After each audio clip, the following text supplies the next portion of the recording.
So now we all know what is ultrasound, how ultrasound propagates, what are the properties of ultrasound, and also we know that what an ultrasonic transducer actually looks like.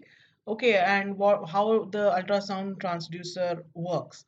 Now let us just see some of the common applications, biomedical applications of ultrasound.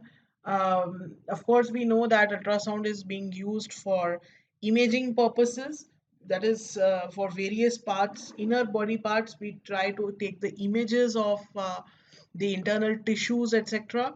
Okay, so although there are numerous applications, but just to name a few, we have echocardiography, we have echoencephalography, then we have ophthalmic scans. Okay, that is eye scan. Ophthalmic scan basically is an eye scan. Okay, so echocardiography is basically a test that uses the sound wave to produce a live image of your heart.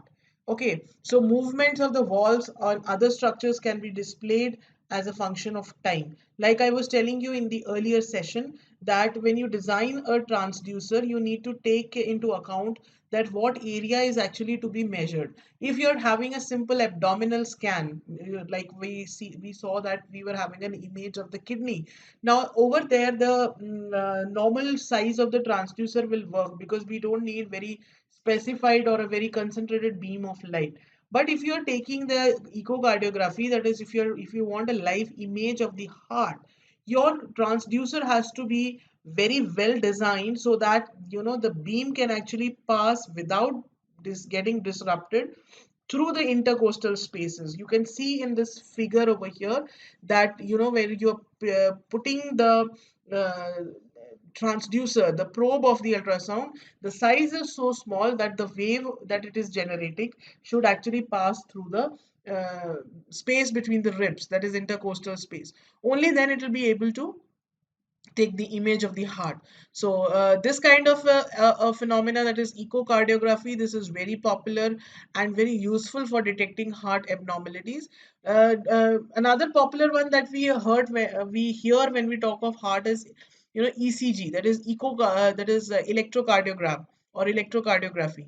That is a different thing. Okay, that is simply to judge with the help of electrical signals whether the pumping action, or what we call as the pacemaking action of the heart, whether that is performing properly or not. But that doesn't give you any image of the heart.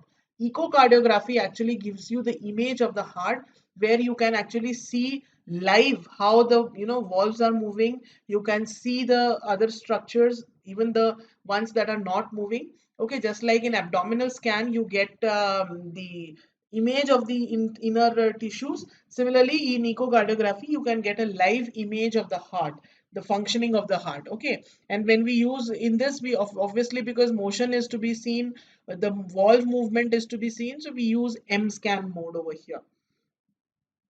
Then echoencephalography. Now, I think popular one that you must have heard was EEG, that is electroencephalography, where we are using electrodes to actually find out the brain activity. But if at all we have to find the brain image, then we have to use echoencephalography.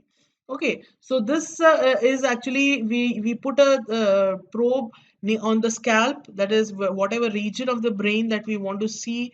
We put the probe at that place over the scalp. The ultrasound wave actually goes inside, strikes from various surfaces of the brain, comes back, and that gives you an image of the inner portions of the brain. Okay, now in this, the most popular application is midline detection. Okay, that is brain midline location. So you all must have studied the structure of the brain. There is a line in between which actually divides your brain into left half and right half. So we need to find out whether that midline of the brain is actually in its appropriate location or not. Okay, so you can see the last figure, where you can see that two probes, the operator is holding two probes on both the sides of the head of the patient. So like in this, what happens, we have two ultrasonic transducers. The ultrasonic transducers, they are placed on both the sides of the head. The ultrasound wave coming from the two transducers travels through the brain, strikes the midline surface, and comes back. So if the two echoes that you are getting, they are equal and they are aligned to each other, that means the midline of the brain is exactly in the center, or it is exactly in place. If there is some non-alignment over there, if there is some alignment is missing, or one of the two echoes becomes either less in frequency or high in frequency than the other, that actually shows some abnormal condition, maybe a presence of a tumor or something like that. So this process is called echoencephalography, and it is for brain imaging, or most popularly for detection of tumors, etc., and brain midline detection. Then we have ophthalmic scans or ocular ultrasound, that is called. It involves the scanning of the eye structure. Okay, you close your eye and you place the ultrasonic probe on the surface.